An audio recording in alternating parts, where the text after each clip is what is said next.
welcome to Crit Back and Relax, our brand new D&D podcast hosted by me, your GM, Athena. I am joined in this story by my three lovely players, Cal, Jenna, and Cam, who you will hear from in a few minutes. But for now, I believe you'll need an introduction to the world that we find ourselves in, the world of Canvir. This is a world of colour, in a very literal sense. It is a rainbow land divided by colour into 6 main regions, each with its own history and relationship with each other and with divinity. Other worlds that you may have come across have pantheons of gods or titans, but all Canvir really has is a small handful of angels that serve as messengers and arms for something known as the Pure White, which is exactly what it sounds like. It is a realm devoid of any colour apart from the pearliest of hues, seen as a heaven by some people or as a higher being by others. All colour comes from white light, and it is very much the same case here, as the lands have been given their colour and life from the Pure White gift of pigments to the world, single stores of divine colour that manifest themselves inside chosen people to become great beings known as essences. While the angels, or pastels as they're called here, may serve as a higher power, the essences get their gift and then they tend to do as they please with their elongated lives. They are a complete embodiment of their respective colour and all that comes with it, whether power, fame, or responsibility. Colour is indeed the primary source of magic in this world, not just within the essences, as mages can often twist the hues themselves to take form as spells and effects on different people and creatures. Of course, it would not be right to speak of a land of pure white and the magic of the colour without mentioning an oft-avoided topic within Canvir: the absolute black. Effectively, it's an opposite to the pure white. Absolute black is oblivion, death, and the cited cause for the dulling of colours and the bleakest of times. Luckily enough, there are no devils as such for this realm, but of course, legends are full of beasts and monsters.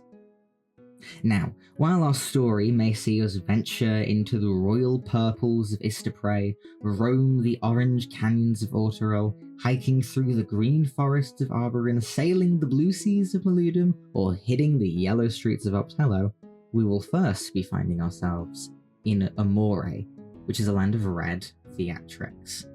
To give a little more context for this place, the party has found themselves gathering at the city of Cabaret, where the ruling of Amore is decided by a matriarchal roost of cardinals, powerful women, often backed by wit, money, or family reputation.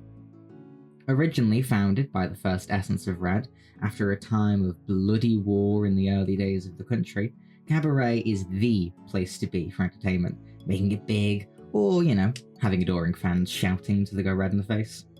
It's exactly for that reason that a grand gala is being held in Cabaret, with everyone invited. That's not the only reason, though. In fact, there's something that I have omitted thus far: the terrible calamity that has fallen over this world around 2 years ago, something known as the Grey Night. This vast land of colour was suddenly drained of all of it, fallen into complete grayscale with all traces of colour and the ability to wield it by most mages completely stripped from the world. Nations have now become more self-serving as they try to bring their own colour back and restore some peace to the panicked world that everyone now finds themselves in. Yet there has been no success. Problems have only gotten worse and everything is still dark, grey and gloomy. Hopefully the gala will help lighten the mood. Anyway, now I think it's time that you've heard from our lovely players. Hi, I'm Cal and I play Befallen. Befallen is a yellow tiefling jester from Optello, specifically the small town of Kreml, and is heading via train to the illustrious city of Cabaret for the gala. There he intends to scope out anyone that seems slightly competent in the bringing back of colour in his own attempt to solve what's going on, even though he might be a little out of his depth. I hope you enjoy him and his many antics as the story progresses. Hello, I am Jenna and I play Malinae, a warlock of the Insatiable and a member of the Ravenous Ones Guild. At Cardinal Salem's request, she is heading to Cabaret to deliver a tooth of the Red Dragon of Legend to another cardinal named Professor Merlot. She is accompanied by Namari and Vin, who are her closest friends and fellow members of the Ravenous Ones Guild. The way her magic manifests is particularly unique and involves her hair, which is extremely long and nearly drags on the floor. She can control individual tendrils in order to do many of her spells and cantrips. Malinae herself is sardonic and cynical, but is quite capable and has a good head on her shoulders. Most of the time, that is, unless food is involved. Consumption wins the heart of all ravenous ones, after all.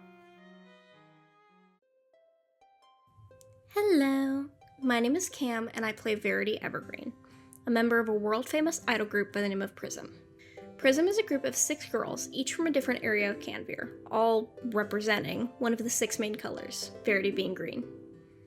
With an invitation from Cardinal Charisse to attend a large gala, Verity is attempting to reassure the public with her appearance, showing that Prism is still alive and kicking, despite the long hiatus and subsequent rumors that have followed it.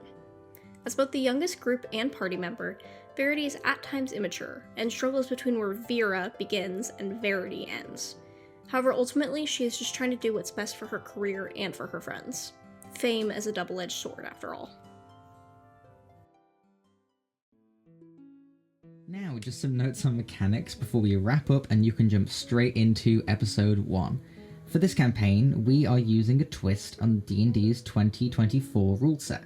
Colour is being built into the way the game works as well as the story, as D&D's primary 6 stats have been replaced with the main 6 colours of Canvir, with skills being based off of colours we feel appropriate to the character. Effects and spells have colours associated with them as well, the characters have selected beforehand, so don't be alarmed if you hear someone making a red saving throw against a fireball or charm spell, and so on. More will be made obvious as the campaign goes on, but those are the basics. Finally, just some quick shout-outs to my wonderful players for their other jobs.